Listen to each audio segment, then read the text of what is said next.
अस्सलाम वालेकुम, मैं हूं लियाकत राजपूत। नाज़रीन, एहतजाज करना आवाम के लिए नागुज़ीर तो नहीं है, लेकिन हुक्मरानों के लिए यह बात नागुज़ीर है। एहतजाज क्यों किया जा रहा है? डैरकी के निजी कंपनी के खिलाफ जो आवाम को रोजगार नहीं दे रही है। अब किस्सा यूं है कि दहशतगर्दी एक्ट के तहत 57 अफराद के खिलाफ मुकदमा दर्ज किया गया है। डैरकी जो इलाका है दाद लगारी, उसमें निजी कंपनी से हुकूक मांगना मकीनों का जुर्म बन चुका है। सिंध सरकार जो आवाम के हुकूक की बात करती है, लेकिन वहीं पर पुलिस को बेजा छोड़ा हुआ है और पुलिस को बेलगाम छोड़ने का नतीजा यह है कि 57 अफराद के खिलाफ इंसदाद दहशतगर्दी की एफआईआर दाखिल की गई है। कंपनी से हुकूक मांगना आवाम का मकीनों का जुर्म बन गया। डैरकी एहतजाज करने पर गांव के 27 अफराद नामजद, जबकि 30 नामालूम के खिलाफ दहशतगर्दी एक्ट के तहत मुकदमा दर्ज किया गया है।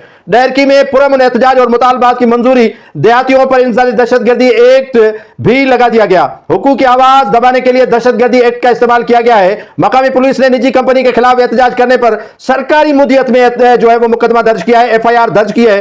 डैरकी जो कंपनी है, उन्होंने कहा है कि भत्ता न देने पर जो है वो उनके खिलाफ एहतजाज किया जा रहा है। अब भत्ता कौन मांग रहा है? यह दाद लगारी के इलाके में जो निजी कंपनी है, उनसे सिर्फ यही डिमांड की जा रही है कि आप यहां के मकीनों को रोजगार दें।